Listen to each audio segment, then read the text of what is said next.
Hi there, everyone. So welcome to our seminar today or webinar today. So what I thought we could do today is to talk a little bit about kids and anxiety, which is probably a topic that many of you have been thinking about or working with, given the many different events that are going on right now that are just sort of unpredictable and probably on everyone's minds to a great extent. Okay, so what we'll do today, okay, is to spend some time hopefully addressing what childhood anxiety is, okay, talk a little bit about signs and symptoms of childhood anxiety, and then talk a little bit about how it is that we can help those kids who might be struggling with some worry and so on. Okay, so our start point, okay, is with getting a clear sense of what anxiety is for children. Okay, and so one way to think about anxiety is that it is this incredibly broad general term, okay, and I like to call it an umbrella term that includes a number of specific clinical concerns, things like generalized anxiety disorder, separation anxiety, social anxiety, selective mutism, phobias, panic disorders, and a number of other types of clinical concerns that we might be able to diagnose with children and so on. For today, we're not going to focus on these particular kinds of clinical concerns. Instead, what we'll do is to focus on the worry that children will experience from time to time in response to identifiable events. For example, the start of the school year, changes in the family routine, peer relationship challenges that might come up, the COVID-19 situation that's going on right now. Okay, all of these events may create some anxiety for children, but at what's called a subclinical level. Okay? In other words, these are not kids that will have or receive a diagnosis in a formal sense of some kind of anxiety disorder, but they're clearly still experiencing some worry. And we, of course, want to address that worry to the greatest extent possible because we don't want for the subclinical experience of some worry to become something that is clinically relevant that then requires a diagnosis and more formalized treatment and so on and so forth. Okay, so for today, we'll talk about this subclinical worry that children might experience and that many of you guys are seeing as parents, teachers, caregivers, other professionals that are working with kids in the context of just lots and lots of unpredictable kinds of events going on. Okay, so of course, the key for us in terms of working with kids who might be experiencing some worry is that we are able to see that worry in the kids, because unlike you and I, in all likelihood, children, especially younger children, likely will not articulate or verbalize to us that they're experiencing some worry or that something's going on and they're preoccupied. If you and I are preoccupied, if you and I are worried about particular events, we might say to our friends, to our parents, to our family, to our partners, hey, I've got this going on and I'm feeling a little overwhelmed, etc.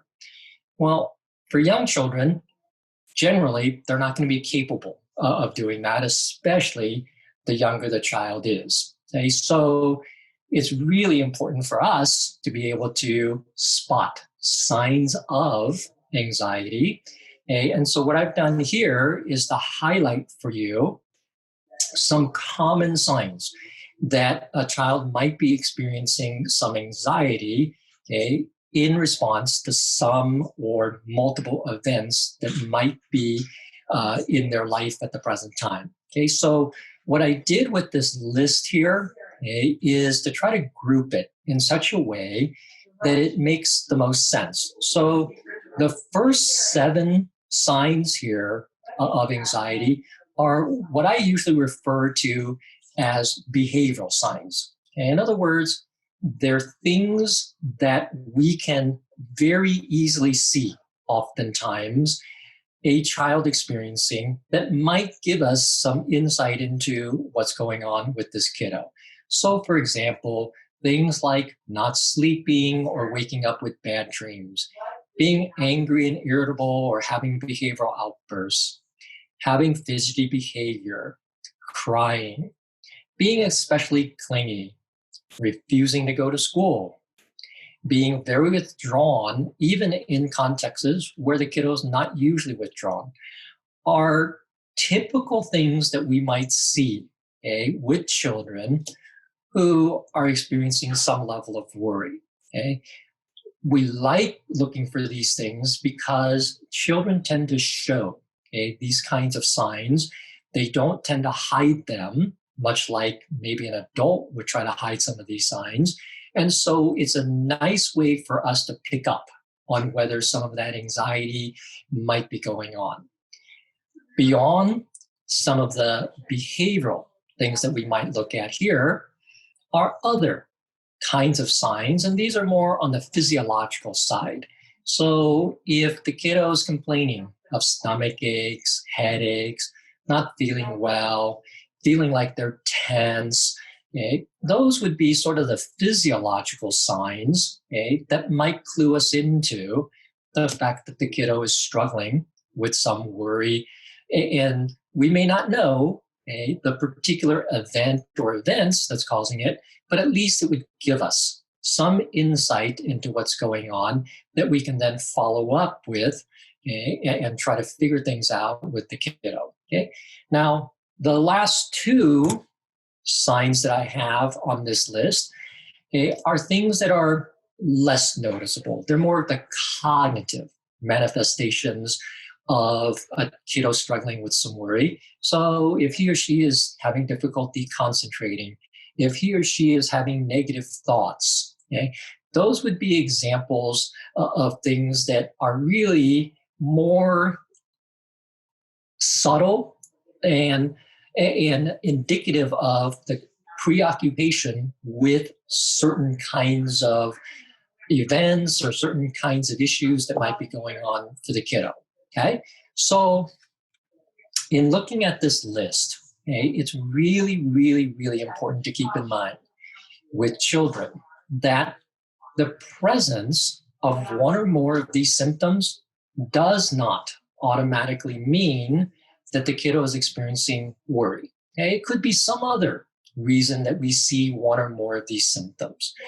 But the idea is, if we are seeing one or more of these symptoms, it gives us a start point in terms of trying to identify what the kiddo might be experiencing at that point. And so given that this childhood anxiety that we're focusing on today is really sort of driven by particular events and so on, if we see some of these symptoms, we might start looking for particular events, that might be triggers for these particular symptoms and so on. And if we can identify triggers and we see certain of these symptoms or signs, well, then you've got a pretty good idea, that there might be some level of worry going on for the kiddo that is not yet at that clinical level where we would have a diagnosis. But nonetheless, of course, we would want to address that with the kid, and want to support the child as much as absolutely possible through that particular event. Okay, so again, just keep in mind that the presence of one or more of these symptoms or signs doesn't necessarily mean, that the kiddo is struggling with anxiety. It just gives us a jump off point in terms of looking at what the child might be experiencing. And it gives us, as moms, dads, professionals that work with kids, other caregivers, it'll give us something concrete to work with in terms of appropriately supporting the kiddo in whatever context we're working with that child. Okay, so of course, for us, the main thing that we're concerned about is with how it is that we can support children who might be experiencing some level of anxiety. So What I have here in the next few slides are just some different strategies, interventions that we might implement in the home, we might implement in a school setting, or any other kind of setting where we're working with kiddos and so on, okay? And so what I'd like to actually start with is a strategy that's important for you and I to be aware of and to adopt. Okay? And that is, for you and I, it is critical. Okay? When it comes to kids and anxiety, it is critical for us to recognize and to understand that anxiety is not actually a bad thing. Okay? Oftentimes, the word anxiety has a negative connotation. Okay? Whenever the word is used, many people think of that as, oh, that's a bad thing, and we need to like get rid of it, so to speak. In reality, anxiety is not actually a bad thing. And the way I like to try to illustrate this to parents and to other professionals is with this thing called the inverted U curve. And you can sort of see the upside down U here. Okay? Basically, what this is saying is if we assume along the horizontal axis here, if we have pressure or worry or anxiety represented on a continuum from low to high, and then along the vertical axis, we have performance represented on a continuum from low to high. What this inverted U curve suggests, is that there is an optimal level of pressure or worry or anxiety that is actually associated with the best performance for each individual. Okay? Now, what level of pressure or anxiety or concern or worry is ideal for a particular child will differ from one child to the next child to the next child. But the assumption is for every child, as well as for every adult for that matter, there is this point at which we function best. And that point is not when there is the absence of pressure or worry or anxiety. Okay? And in that sense, anxiety is not actually a bad thing. Okay? In fact, too little or too much hinders performance. But some optimal level that is relevant to this particular kiddo is actually something that results in the best possible performance for the kiddo. Okay? So if you and I, as the moms, the dads, the professionals, teachers working with kids, recognize that it's actually okay to have some level of anxiety, it reframes how we work with kiddos. Okay? Instead of thinking about this child must be anxiety free, we're okay with the possibility that the child is experiencing some anxiety. We just don't want the anxiety to be overly high. And likewise, we don't want the anxiety to be particularly low. Okay? And so it becomes sort of this key recognition for us as the moms and the dads, the professionals, the adults who are working with these kiddos, to sort of be aware of the fact that it's okay to have that anxiety and to try to know for each child where that optimal level of anxiety happens to be. Okay? So if we can adopt that, we become much, much, much more effective in working with our sons and daughters, our students, whoever it might be that is working with this kiddo will much better understand what the child might be experiencing.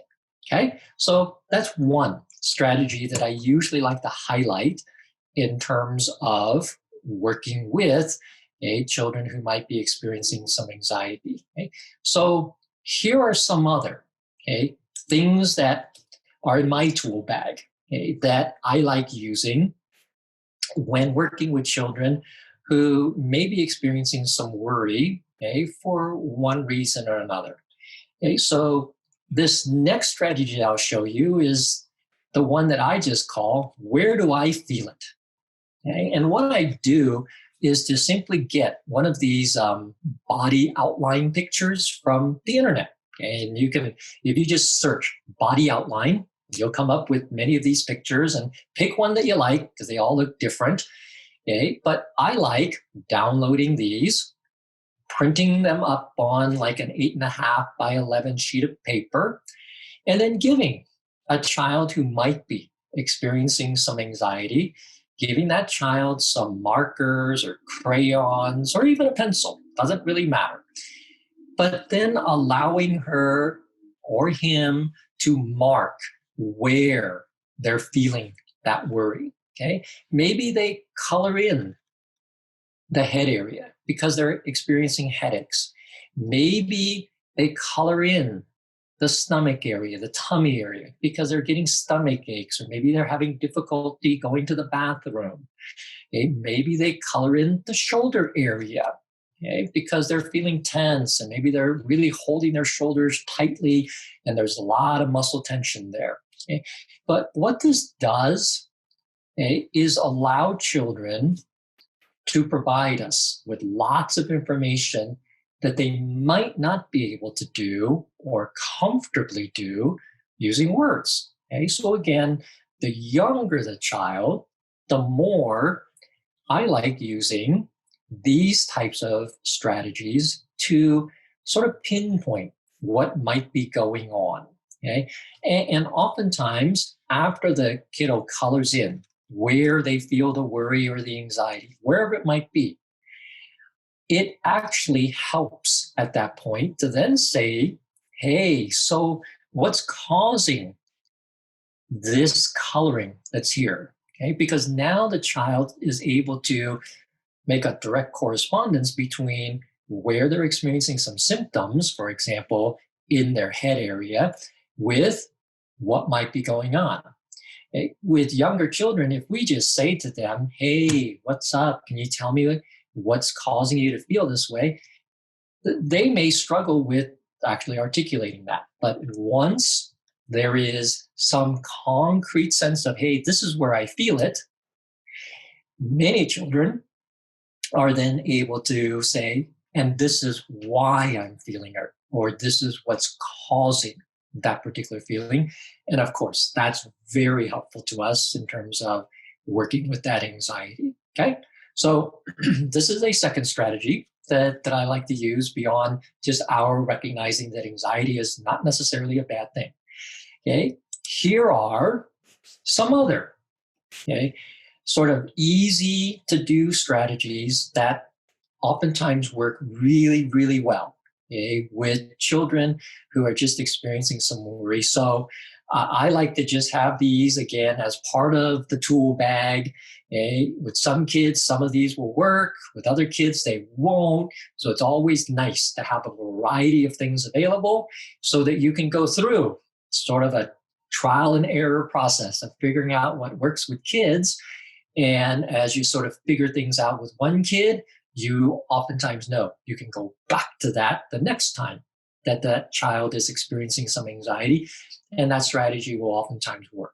Okay, so here I've highlighted a few things for all of us as basic tools or strategies that we might use. So first and foremost, when it comes to worry, one of the things that we know about kids, as much as kids might tell us that this isn't true, it is actually very, very true.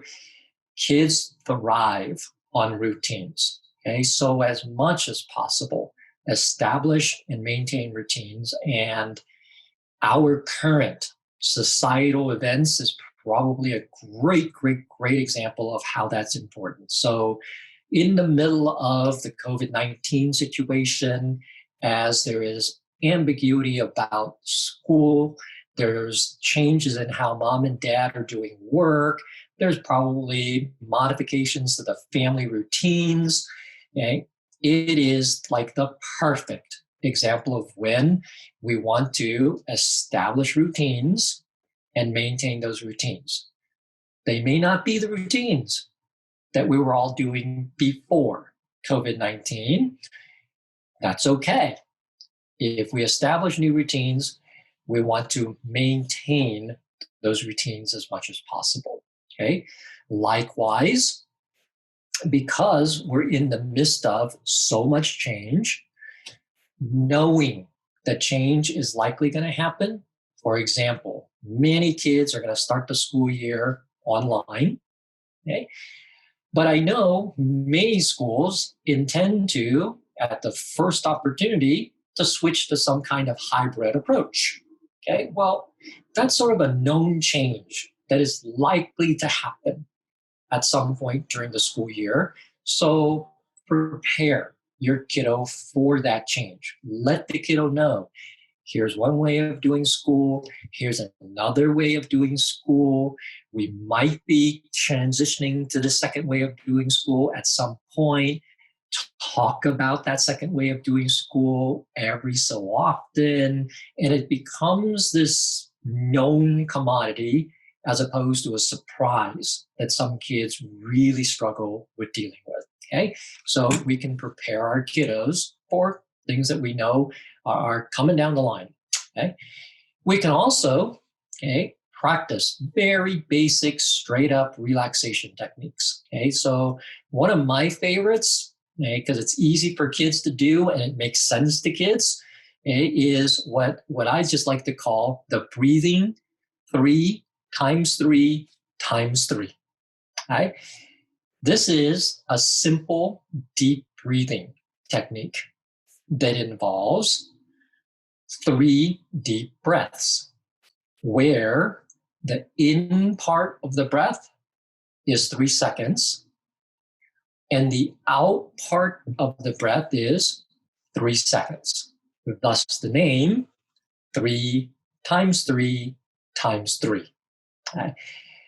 Relaxation using breathing is a great, great, great way to counteract the physiological effects of anxiety, okay? Because anxiety kicks on the sympathetic nervous system, which makes us activated and ready to go, and complements it or replaces it with the parasympathetic nervous system, which is the nervous system that's responsible for calming our body.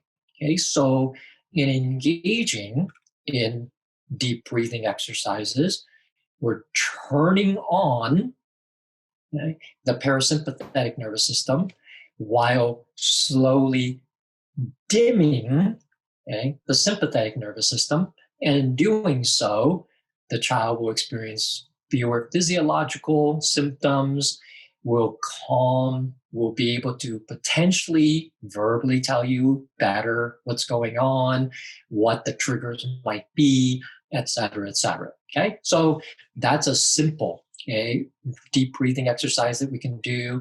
We can also do things like meditation, do yoga, and there's simple yoga poses with kids that I'll do, and things like that. Okay, so that's another example of a strategy that we can use in lots of different settings. Likewise, distraction is something that we can use. Okay, if we're distracted from whatever is creating that worry, well, usually we're not going to be quite as worried. So maybe we play I Spy, where we can just identify things to find all the blue cars, find all of the green trees, or whatever it might be. Or we might distract using humor. And with most kids, humor works beautifully. And so anything that might create laughter for the kiddo is a great way to potentially lessen the anxiety and allow the kiddo to sort of regroup. And then we can re-examine what the issue might be, figure out a way to handle the situation, etc. Okay, so a lot of times I like using distraction. Okay, we can also create what's called a worry box. Okay, so what you're going to need here is an empty tissue box. Okay, so you can use either the low rectangular kind or the taller square cube looking like tissue boxes, doesn't matter which. Just empty it out if you don't have an empty one. Okay, and what we do with this worry box, okay, is to have kiddos write about what's worrying them, or they can draw about what's worrying them. And once they're done writing or drawing, we deposit it into the worry box. Okay? And for children, that's a really, really concrete way for them to say, I'm putting my worry over there. Okay? And it allows them to almost have this sense of, okay, I'm done with that. Okay? And I'm good. I can now go on to whatever I was doing or go back to whatever I was doing. Okay? And that's one way for children to sort of manage that anxiety on an independent basis, where they can just draw or write what's worrying them, deposit in the box, and it's sort of off in a contained area for them, as opposed to impacting them in a direct sense. Okay?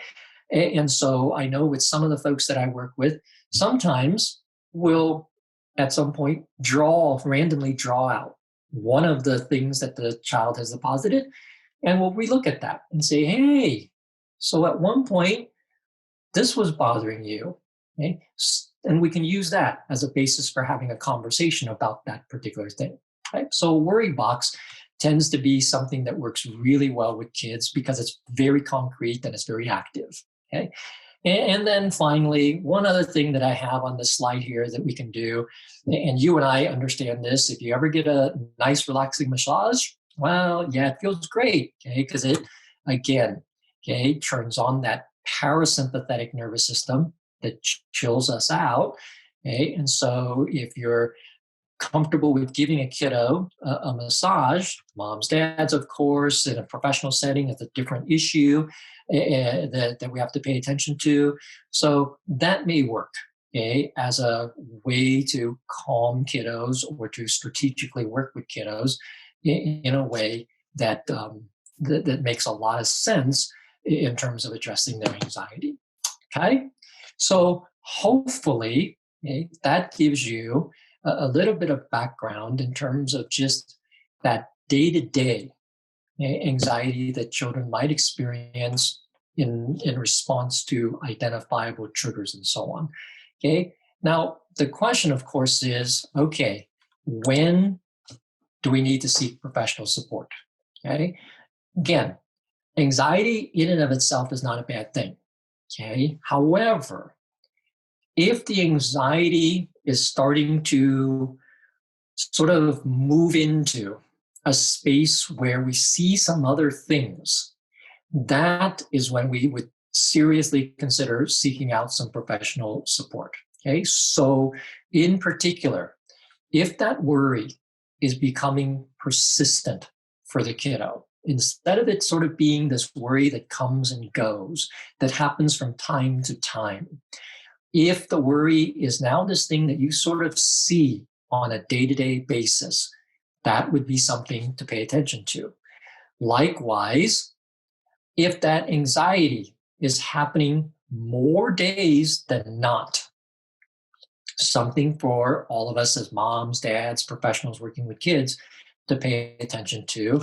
And thirdly, if that anxiety is interfering with daily life. In other words, it's impacting school, it's impacting the family, it's impacting social interactions, it's impacting extracurricular activities, etc. That's the point at which you may want to seek out some professional support. And that can start with the pediatrician or family practitioner. Okay, and many medical professionals are very well trained now to deal with child anxiety. Alternatively, if not the pediatrician or the family practitioner, then someone who's a licensed psychologist, someone like me, okay, or others that are social workers or marriage and family therapists who have training in anxiety, they could be an alternative source that could be tapped into in terms of getting some professional support if the anxiety starts demonstrating these types of characteristics. Otherwise, hopefully, we're working, okay, with the kiddo, and we're very, very effective in using the strategies that we talked through. And those things are enough, okay, to help the kiddo deal with whatever worry they might be experiencing at that time. Okay, so I hope that that is helpful. And I do believe that there is one more slide here. So thank you for joining us. And I believe if there are questions, I can tackle those questions for you. Terrific. Dr. Wong, thank you so much for sharing your expertise and your insights. A lot of really important information in there around a topic that I know many of us, particularly right now, are struggling with and are thinking about. We do have a number of questions, and so I'll start to go through them. And I just want to remind those who are participating, if you have questions, you can put them in the chat feature, and we'll get to them. So, okay. All right. So, Dr. Wong, one of the questions that we received was, how do I talk to my child about their anxiety without making it worse? That's a great question. You know, the wonderful thing about children is that in talking about things, it actually decreases their anxiety. Unlike adults, where sometimes if we're experiencing anxiety and we talk about the source of that anxiety and what we might have been doing to try to work with that anxiety, initially it creates some anxiety for adults. For kids, it's actually the reverse. Okay, it's actually a nice thing to talk with kids about the anxiety because they oftentimes don't understand what it is that they're experiencing. So if we can moderate what they're feeling by putting labels to it and telling them, hey, this is what you're experiencing, it actually helps children as opposed to having them become more anxious. Okay? And so oftentimes it's actually not a thing that's going to create more anxiety for kiddos. It's actually a thing that's going to alleviate some of the anxiety for kids. Great, thank you. That's helpful.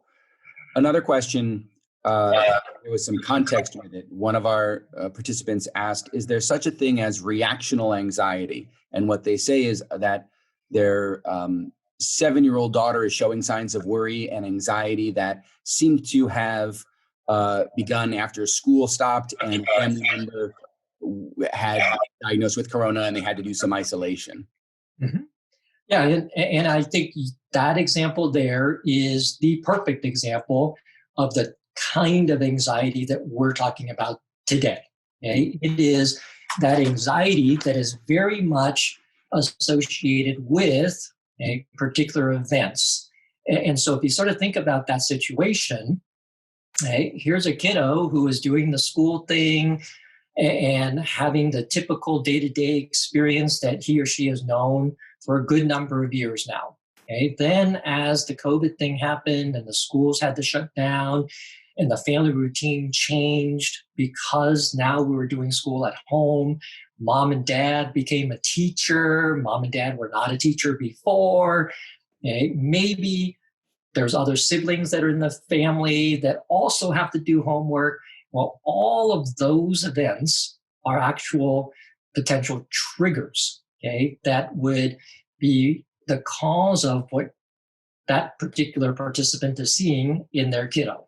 So that's a great example of the anxiety that we're talking about today, and where we want to reiterate that idea of, okay, so the routine got flipped because of the COVID-19 situation.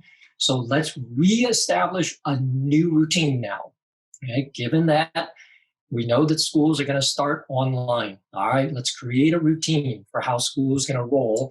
And in fact, many schools are doing this where their online is set up to be from a certain start time to a certain end time for X number of days of the week. So what schools are trying to do is to establish a routine for the kiddo that represents something that the kiddo can anticipate on a day-to-day basis. That's great. Thank you. Another parent who is watching asks, I am an anxious person too. Do you think or believe that by being so, I enhance the feeling of anxiousness in my child? There is always that possibility, but before we even go down that road of, am I as a parent somehow creating some anxiety for the kiddo? Okay, what I'd like to suggest, and maybe this is something that we cover in future webinars or something in greater depth, what I suggest, okay, is that every parent, whether we are a more anxious parent or a less anxious parent, what I'd suggest is that we find that happy spot too.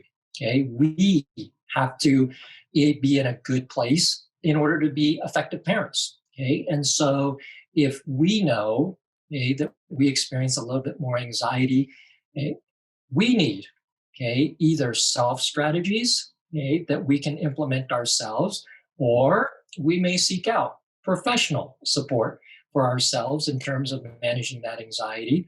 Okay, because if we're in a good place, it becomes a whole different thing in terms of your parenting skills and your parent-child interactions. And you may see nothing going on in terms of your kiddo, okay, if you're in a good place. That's great. That's really helpful. And I apologize for chuckling at the beginning of that question, but I didn't write that question, but I was relating it to myself as well, right? Our own anxiety get in the way sometimes. So I appreciate your insight into that.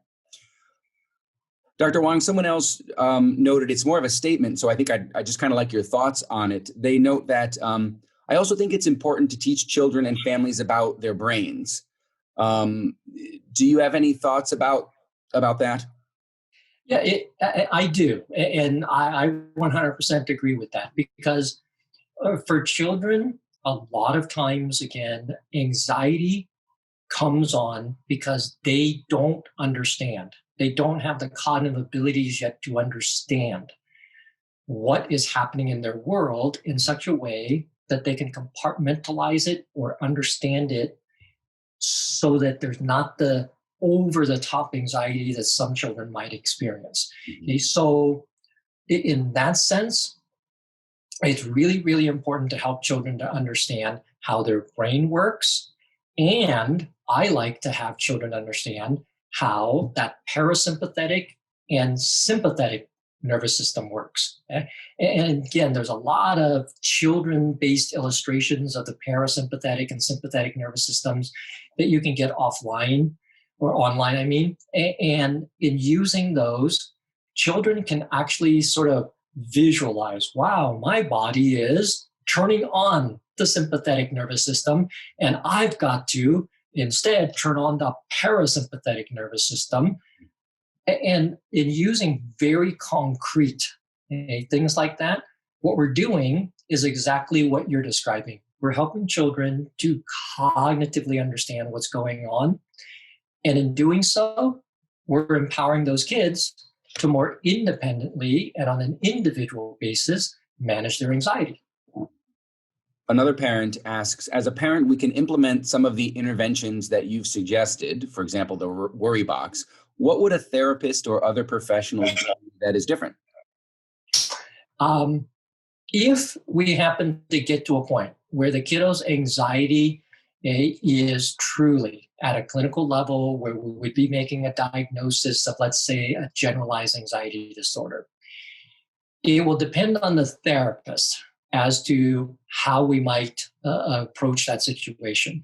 For example, if you have a cognitive behavioral therapist, okay, that counselor will put particular emphasis on trying to identify the thoughts that are going on in a child's head when he or she is worried, and working to modify those thoughts so that they translate into different kinds of behaviors.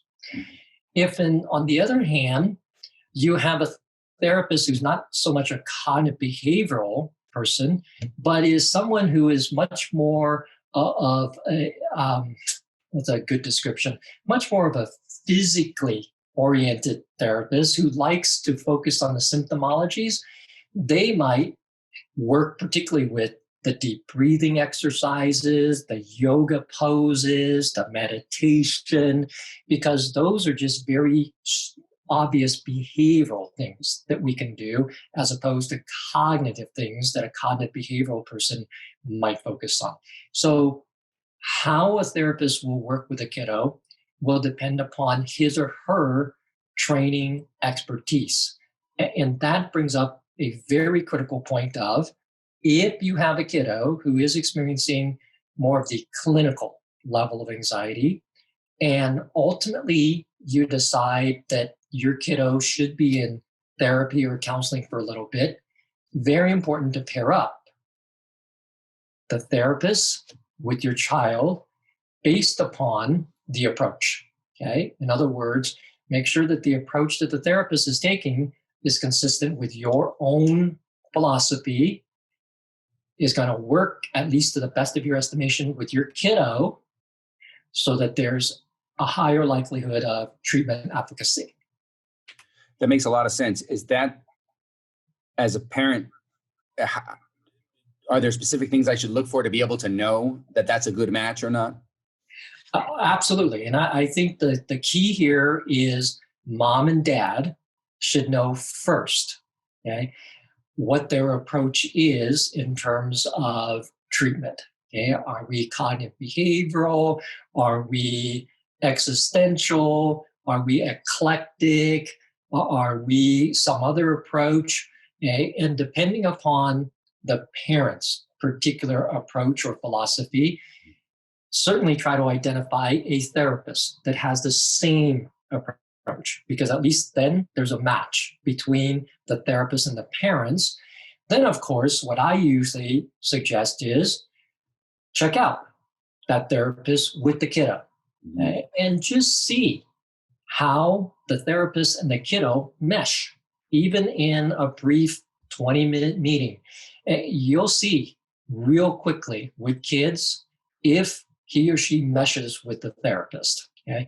And depending upon that match in philosophy, depending upon the match of the kiddo with the therapist, that's going to tell you whether that's the right person to work with, or maybe we should go check out some other possible professionals to work with. Okay, thank you. Mm-hmm. These are great answers, and these are great questions too, folks. So thank you all for sharing. We've got a few more. Do you recommend a particular curricula for treating anxiety? No, I generally don't recommend a particular curriculum, and that really reflects my own philosophy towards working with children who have anxiety. I tend to be one of those very, very eclectic professionals that doesn't rely on just an approach. I like to integrate different approaches based upon who I'm working with. So in the cases with children who have anxiety, I tend to think of myself as working not only with the kiddo, but I'm also working with the family, because obviously I'm only seeing the child once per week, maybe once every other week, once per month. The vast majority of the time, the kiddo is in his or her family environment and other settings. So for me, I like using a very eclectic approach, knowing that there's going to be all these different types of settings that the kiddo is going to be in. So I don't usually, at least from my own perspective, subscribe to a particular approach. I like using the integration of multiple approaches.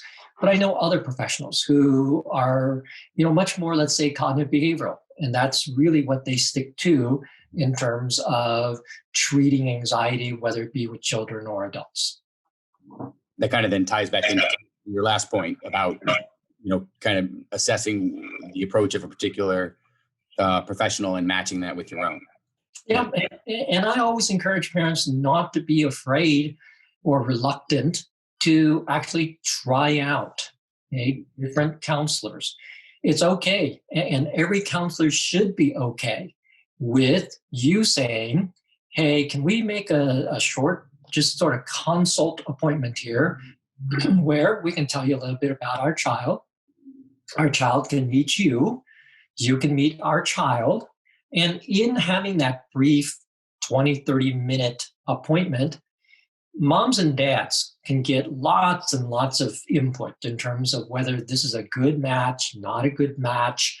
And that's a very important first step. And it's totally okay if you meet up with a counselor and as mom or dad, you're like, I'm not so sure, to go to another counselor. And if it means that you go to a third counselor, a fourth counselor, it doesn't matter.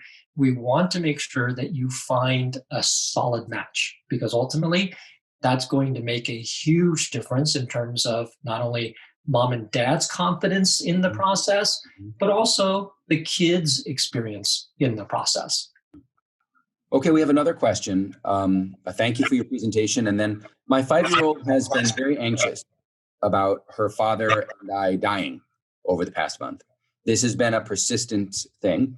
We're unsure how to ease her mind about this in a way that will be both truthful and reassuring. And I'm also wondering if this type of concern is typical at her age, 5 years, or if we should seek professional support. Well, so first of all, from a developmental perspective, yes, this is typical. Okay, and it's especially typical and understandable given the context. So it's hard for me to know, of course, how much exposure the kiddo has to all this information that's out there about COVID-19 and to what extent the kiddo even understands, that information. But it's highly possible that the kiddo has picked up on certain words that are used, for example, in the news and so on. And because those words are associated with death, the kiddo might automatically assume something could happen to mom or dad. Okay, so in terms of this particular situation, if there is some worry of mom or dad dying, which again is not atypical for kids, right? But if there is some worry about mom or dad dying, let's say in response to or as a result of the COVID virus, okay? One thing that we can do at a 5-year-old's level is to help that child understand that individuals don't just pass away because of COVID-19. They first have to be infected by COVID-19 virus. And so we can talk with the kiddo about how we maintain our health. Okay? So for example, some of the kids that I work with are younger and have known me for a little while, and they're concerned about me. So I tell them, hey, I'm okay. I wear a mask. Okay? And I try to keep myself distant from other people. And I try not to put myself in this situation or that situation that might be risky. So again, depending upon the kiddo's age, we can give that kiddo that type of information to help the child understand that if they're worried about COVID-19 causing their mom and dad to pass away, they'll better understand that it's not just this automatic thing, okay?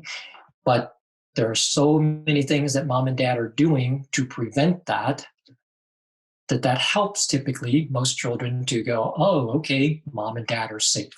We're coming up on the hour, but we do have time for a couple more questions. Someone else asks, and this is more of a statement probably, and your reaction to it would be helpful, I think. I've noticed that a lot of parents are struggling with preteens, teens, and the world and expectations associated with social media, especially right now when it seems that the majority of their time is virtual. Getting away from devices for hours they would be in the classroom isn't giving them that space away. So I would say, especially because many schools, if not all schools, in the Southern California area are going to be on a online schedule. If the school isn't already implementing a virtual schedule, in other words, a regular school day where there's a start time and there's an end time with specific days of the week where they're meeting. So I know many schools are going to have instruction, for example, from, let's say, 9 a.m. to 2:30 p.m. on Tuesdays through Fridays, where Monday is left for the teachers so that the teachers can have some extra time to prep and so on and so forth.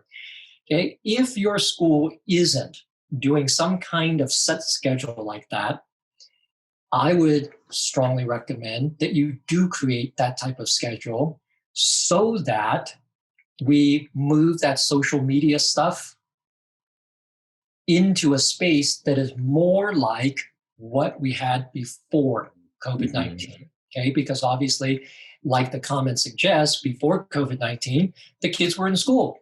And so they were less likely to be on social media, although I suppose they could be, but they're less likely to be on social media because there's class time and so on and so forth. So in creating a schedule at home, you can try to duplicate to some extent what the schedule was before COVID-19. Okay? Because in all likelihood, we're going to have this scenario at least through the fall semester for most schools. And it could even be the case that in our spring semester, many of the K-12 schools will still be on some kind of hybrid model as opposed to fully back on campus. Another question. I have a 10-year-old stepson, and it's challenging for me to try to talk with him because sometimes he's not very open with me. I try to help him with the best of my knowledge, and sometimes he likes the activities, but these are rare. I also have a routine for him, but he just doesn't want to. I spend more time with him than my husband because of our work schedules. I'm working from home. What can I do to interact with him with this workbook? First thing, figure out his favorite activities, right? And make sure to take time to engage in his favorite activities, even though you and I might not be very good at that favored activity that the kiddo has. Okay, so the example I like to use, because I'm a great example of this. A lot of the kids that I work with, okay, are not particularly excited about working with me. Okay, but if we engage in one of their favorite activities, we oftentimes end up having these wonderful conversations in the midst of that activity. Okay, so oftentimes, the kids that I work with, they'll like playing video games, and I'm just an absolutely horrible video game player. Doesn't matter what the game is, I'm just bad. But I'll play video games with them, and they get so much out of trying to teach me how to play video games. But I get so much out of being able to use that context as a way to talk with them about things that might be going on for them, et cetera. So I would say one of the first things that you can try to do is to figure out his favorite activities, engage in those favored activities, okay, and just let that situation evolve. Okay?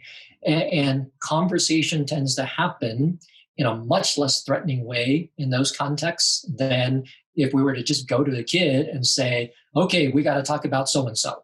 Okay? Most kids will probably sort of look at us like, well, I'm done talking to you. So try to use sort of an indirect approach, okay, to connect with the kiddo, especially since you're the parent that is spending more time with him as opposed to his dad. All right, I think we have time for one last question. And so I'll present that to you and then we'll wrap things up. What about anxiety in children and sleep? Recently, my 5-year-old has reverted back to wanting to sleep with us. And we think it may be due to anxiety and also difficulties with all of the change. She's really struggling. Mm-hmm. Yeah, so realistically, that makes total sense.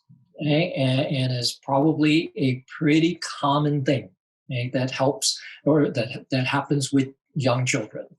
So the suggestion here, okay, is as quickly as possible, okay, get the kiddo back into his or her own room.